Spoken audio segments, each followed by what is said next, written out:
¿De qué iba a trabajar al tomate en la costa? ¿Yo? Claro, venga. ¿Tú tuviste también? Bueno, yo les puedo decir que Yo no he salido con eso fue un fenómeno que se inició en torno a los años 50, casi los años 60, que es cuando el agua ya empezó a quebrar aquí, empezó a mermar. Se la llevaron para abajo. Eso. Y entonces había que buscar una salida, porque en ese tiempo coincidió con que había una población de las más numerosas de la historia. Me imagino que había unas arvejas, en Altenara también pasó lo mismo, ¿no? Entonces, situándome o ubicándome ahora mismo en Juncalillo, la época de mayor población fue de los años 60-70, y que el pueblo de Juncalillo llegó a tener 2.800 habitantes, ¿eh? Porque después de la guerra civil, mucha de la gente que procedían de los campos se habían ido a la ciudad, y después de la guerra civil regresaron. Y coincidió con un auge de la agricultura, y entonces se vinieron a los campos y empezaron otra vez a trabajar la tierra. Pero desde que empezó a desaparecer un poco el agua y algunos ciclos de la lluvia que dejó de llover también, ¿sí? Entonces las puertas que se abrían eran ir a trabajar al almacén, sobre todo las chicas, mujeres, ¿eh? Y luego ya en torno a los años 60-70, y se inicia el turismo, y no sé cuándo se produce ya el éxodo, ¿eh? Y se queda despoblado por todos estos pueblos de aquí de la cumbre, por ejemplo. Y otra salida que hubo, ya había más posibilidades para estudiar, tanto para las mujeres como para las chicas como para los chicos, es la creación de la universidad laboral, donde podían acceder la gente del campo y podían aprender, pues eso,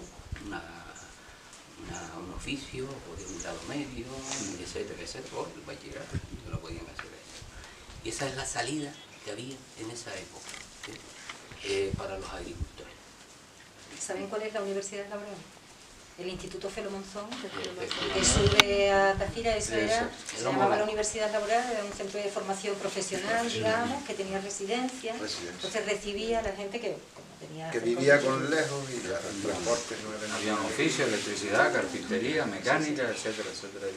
Y entonces se produce ya a los años 70-80 una despoblación casi masiva, ¿eh? Y toda gente que iba al almacén en principio, y después iban a plantar tomateros, las familias enteras, que esto de la zafra era un trasiego impresionante todos los años, ¿eh? Porque al principio iban a plantar, y después en el mes de abril o mayo regresaban otra vez, pues se acababa la zafra, ¿no? Y volvían otra vez a sus cañitos y a sus tierras aquí arriba, ¿no? Y de la misma manera que cuando se fueron se llevaban las cabras, los gallinos, los animales, en los camiones, que había lo que se llama un camión nodriza. Yo recuerdo en Juncalillo los camiones grandes se quedaban arriba en los garajes, y por la pistilla de tierra bajaba un camión nodriza que daba hasta 10 o 12 viajes al día para llenar los otros camiones, pues con eso, con los animales, gente, animales, camas, todo. Todo. La capa de papas de la cueva y todo eso. Esto era un trasiego impresionante. Y después de regreso, pues ocurría exactamente lo mismo. Igual. ¿Eh? Y eso era lo que se llama la zafra. Con el tiempo, motivado por ese trasiego, que era un problema y un sufrimiento también, pues empezaron a comprarse los solares por las zonas de la costa. Vecindario es un núcleo fundamental, por lo menos que yo conozco de Juncalillo. Después está el calero de Telde. El calero de Telde, las huesas de Telde también. Las huesas. Y luego hubo un sector, la familia de los Velázquez, que fueron a parar pues a las zonas de Tamaracé. De Tamaracé y de barrio. Toda esa zona. La Suerte, la Galera. No, Velázquez, hay dos Velázquez allí. Está Pancho el Chico, que está aquí de Juncalillo. Y después estaba José Velázquez, que es de allá de... Esos Velázquez proceden de Juncal de Tejeda. De Juncal de Tejeda. Y de esa manera se fueron estableciendo sus solares, hicieron con el dinero que ganaban de la zafra, pues levantaron sus casas en vecindarios, en todos esos sitios, y tienen su residencia hasta ahora. Y ahora vienen los fines de semana para arriba.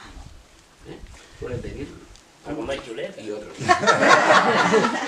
Yo creo que también hay otro, como lo que ha dicho Manolo, claro que es así, pero también hay otro elemento que yo creo que muy pocas veces se ha hablado, ¿no? Que todavía sufrimos ese lastre, y es el prejuicio que hay todavía con respecto a las personas que vivimos en el mundo rural. Es decir, ay, el pobre aquel que vive en el campo, ay, el pobre campesino, el pobre ganadero, El mago. el capurrio, el mauro, ¿sabe? Ese todavía, desgraciadamente, hay una parte de la sociedad que todavía no ha abierto los ojos, porque está claro que desconoce la realidad, ¿no? Que el campo tiene su valor también, Claro. ¿no? ¿No Y creen las ustedes- personas que vivimos aquí, claro. Claro. ¿No creen ustedes que en estos últimos años hay una vuelta al campo de la gente que se fue? No digo a lo mejor de la gente que se fue a vecindario, sino gente que a lo mejor no tenía contacto con el campo y se vuelve otra vez.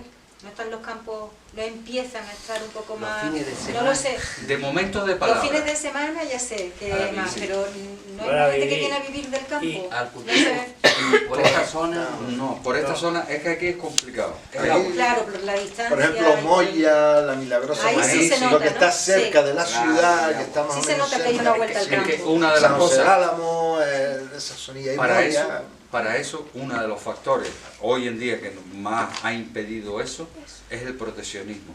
Quiero decir, esto lo gestiona medio ambiente, ya nosotros no decimos medio ambiente, sino miedo ambiente, porque cualquier cosa que quieras hacer aquí, Hay una permisos para aquí, limitación, permisos para allá, burocracia. no hagas esto, no hagas lo otro, no te dejan colocar.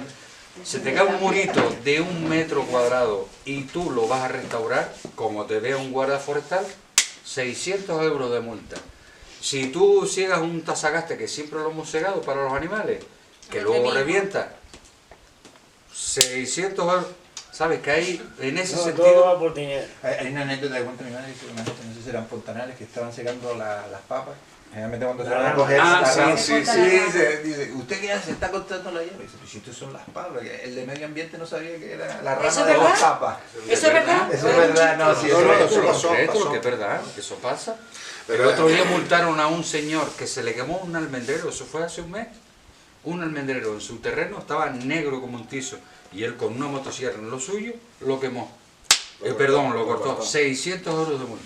Que luego sí, luego se la quitaron, es verdad. Claro, Pero, ¿entiendes? En fin, que hay Lo que cosas pasa que... es que el concepto para la gente aquí de Rima es un concepto de agresión. O sea, cuando alguien viene y te agrede en lo tuyo, donde sabes que estás haciendo lo correcto, que estás Como haciendo siempre se ha hecho. lo que es tradicional, lo que aprendiste de pequeño, lo que se ha hecho toda la vida, y el cabreo es ese sentimiento de agresión, ¿no? O sea, ¿por qué viene a pretender? Hombre, quiero creer que algunas medidas que tomen serán adecuadas. No, hay ahora serán mismo, tan- hay una reunión que se celebró hace un mes y pico Quiero allí creer. en la COA, y uno de los jefes de medio ambiente pues dice, bueno, no nos queda otro remedio que reconocer que nos hemos equivocado. Bien. O sea, empezamos por ahí. Y no es tanto la equivocación de ellos como de una malentendida protección del territorio de a lo mejor hace 40 años, que la legislación viene de hace unos 40 años, y ellos entienden que, visto hoy con perspectiva, por muy buenas razones o excusas que hubieran en su momento para hacerlo, que podrían hasta estar bien, hoy día ya no. Entonces ellos a lo que se han comprometido es a revisar. Muy bien. A revisar, a buscar maneras de ir resolviendo lo que esté mal en legislación. Pero claro, ellos mismos como técnicos dicen, sí, nosotros como técnicos podremos hacer una labor, pero después tropezamos con doña política. ¿Vale? Y trasladar eso a la legislación es trabajoso. Sí, sí. Y después ellos dicen que mientras la ley exista, ellos tienen que denunciar. ¿Vale? Entonces, difícil Sí, sí, el encaje para Yo pongo resolver. otro ejemplo con respecto al que hay que proteger, evidentemente. Eso sin lugar a dudas. Los palmerales, pongo un pequeño ejemplo. ¿Cuándo empezaron a arder los 4, 5, 6 palmerales aquí en Gran Canaria? Los grandes me refiero. Del año 87 hacia adelante. Del año 87 hacia atrás, jamás en la vida ardió una palmera. ¿Por qué? Porque nosotros, nuestros padres, eran los que limpiábamos las palmeras y nunca se murió una palmera. Yo no conozco a nadie que haya ido a matar una palmera. ¿Por qué? Pues entre otras cosas, en verano cuando no había nada de verde, era complicado para la vaca, para los animales. Era comida para los animales. ¿Entiendes? Nunca. Entonces, esa después es llegó el la ley de ¿no? la protección, y la protección Claro. hizo que el sistema se rompiera, que era el sistema sostenible, era sostenible. y se rompió la cadena y al final no era sino pasto para el fuego. Exactamente. Bueno, es que aquí pasa una cosa. La tierra es, se suele decir, para quien la trabaja. Y el que mejor puede cuidar su entorno es el agricultor. Cuando vienen los que están apuntando de proteccionismo, aplicando la ley, es que muchas veces los que han elaborado esa ley y el que la aplica tiene un desconocimiento total de lo que es la vida agrícola. Y entonces cuando hay una hierba que no conviene a la plantación, pues el agricultor evidentemente vive de eso. Y es que tiene además derecho. Y ese derecho no se lo puede quitar nadie porque es agricultor. Y entonces tiene que comer. Y entonces si hay una hierba que molesta la plantación y el desarrollo de esa planta, pues se arranca esa hierba que no se lleva a nadie. No pasa nada. Y no pasa nada. No pasa nada. Y si lo ve, por ejemplo, una persona que tiene desconocimiento de esa actividad, como puede ser. Lo que está viendo es que está destruyendo, sí, que está agrediendo. Que está agrediendo. Exacto. El verol, por Y ejemplo. eso es un desconocimiento y un error. El verol, por ejemplo, que se extiende y se ha extendido mucho, se mete en las paredes, las raíces se abren las paredes, caen las paredes, el verol está protegido. Sin embargo, en zonas de arrife hay verol todo que quiera. ¿Qué más te da que yo lo quite de este sitio que va a romper la pared, que me va a destrozar el trabajo?